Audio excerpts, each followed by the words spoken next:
नाज़रीन, जामशोरे ज़िले में मंशियात जे विकिरे ऐं वधंदड़ बदमनी ख़िलाफ़ फंक्शनल लीग जे सॾ ते सवे शहरनि रैली कढी प्रेस क्लब आॾो धरणो हयो।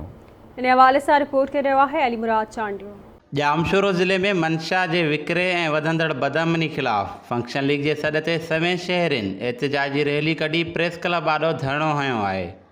सवे शहरनि फंक्शनल लीग अॻुवाणनि हक़नवाज़ ब्रह्माणी, मीर मुर्तज़ा नाइज, मियां खां आज़ाद संजरानी, गुलाम रसूल मंगी ऐं ॿियनि जी अॻुवाणीअ में 1 किलोमीटर पैदल मार्च करे एसएसपी जामशोरो जावेद बलोच ऐं एसएचओ जामशोरो आदम अबड़ो खे हटाइण जो मुतालबो कयो आहे। इन मौक़े ते आवाज़ टीवी सां ॻाल्हाईंदे संदन चवणु हो त अमुन खे हिते ख़राबु करणु ऐं अमुन जो पखी उॾामण वारो जेको ज़िम्मेवार एसएचओ आदम अबड़ो आहे। हितां जो रोज़ जेके वारदातूं फुरूं थियणु लॻियूं आहिनि ऐं मंशात फ़रोशी जे डीलर उहे आज़ादु वॾियूं वॾियूं मंतूं ॾियनि था। केबिननि वारा वीचारा जेके उनखे हिरासां करे ऐं उन्हनि खे परेशान करे उनखे गिरफ़्तार करे 2-4 मेंढपुड़ियूं या 2100 ज़ेड ज़ाहिर करे पंहिंजी कारकर्दगी पेश कई थी वञे।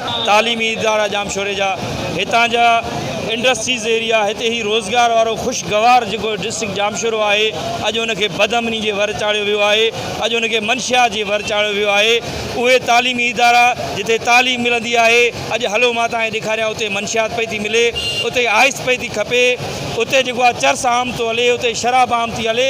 IG सिंध DIG हैदराबाद खे अपील आहे त असांजे जामशोरे जो माहौल सुधारियो वञे ऐं जल्द खां जल्द असांजे जामशोरे में अमान बहाल कयो वञे, न त इन खां ॿी सूरत में असांजो एहतिजाज दाइरो वधायो वेंदो। ॾींहुं या राति जो ॾोह पिया था वधनि।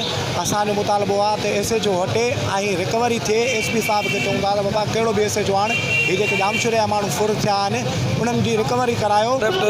हिते ऑफिसर मुक़ररु कया आहिनि, उन्हनि खे हटायो वञे ऐं फुल फौरन जेको जामशोरे जो अमन अमान आहे उहो बहाल करायो वञे, मंशा ते कंट्रोल कयो वञे जीअं असांजो नओं नस्ल बची सघे। जामशोरे में वॾो अज़ाब थी वियो आहे।